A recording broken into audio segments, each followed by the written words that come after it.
Hi, I'm John. It's scripture time. I'm reading chapter 5 out of the book of Ecclesiastes from the King James Bible.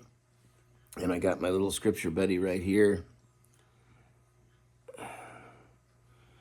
And Max is over there. He's paying attention.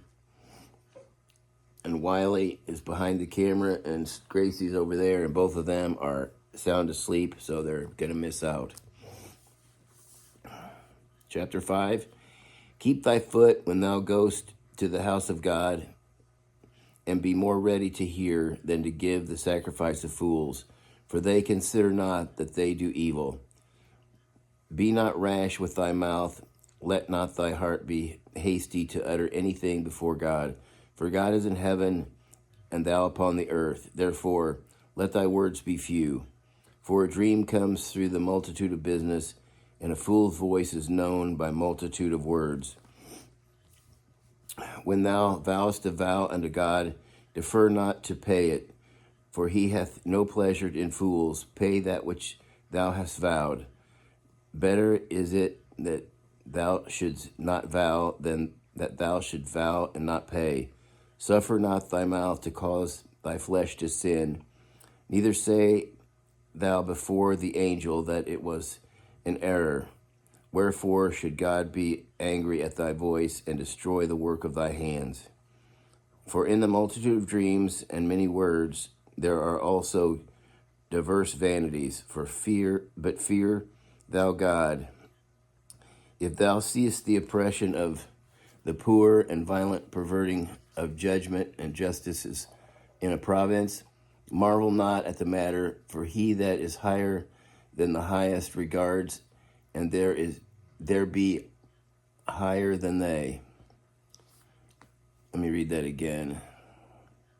If thou seest the oppression of the poor and violent perverting of judgment and justice in a province, marvel not at the matter, for he that is higher than the highest regards, and there be higher than they.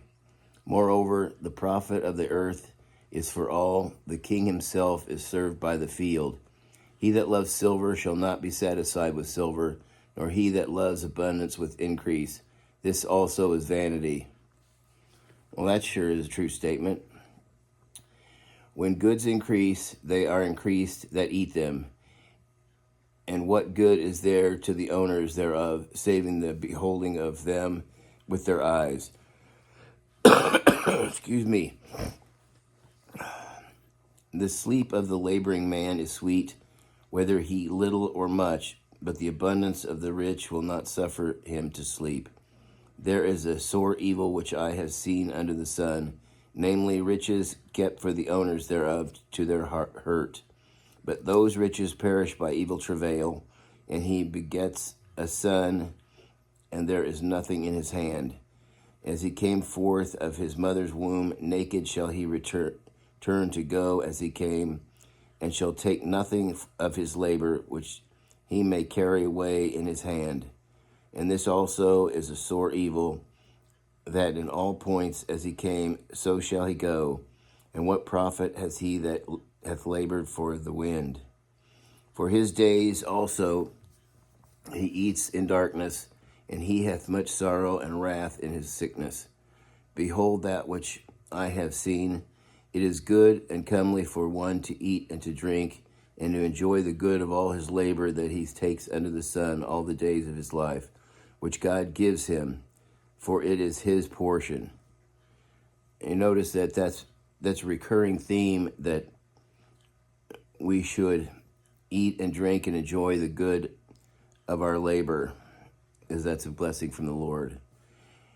Every man also to whom God has given riches and wealth, and hath given him power to eat thereof, and to take his portion, and rejoice in his labor, this is the gift of God.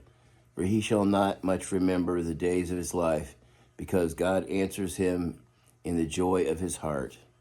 Well, that's the end of chapter 5, and until next time, God bless.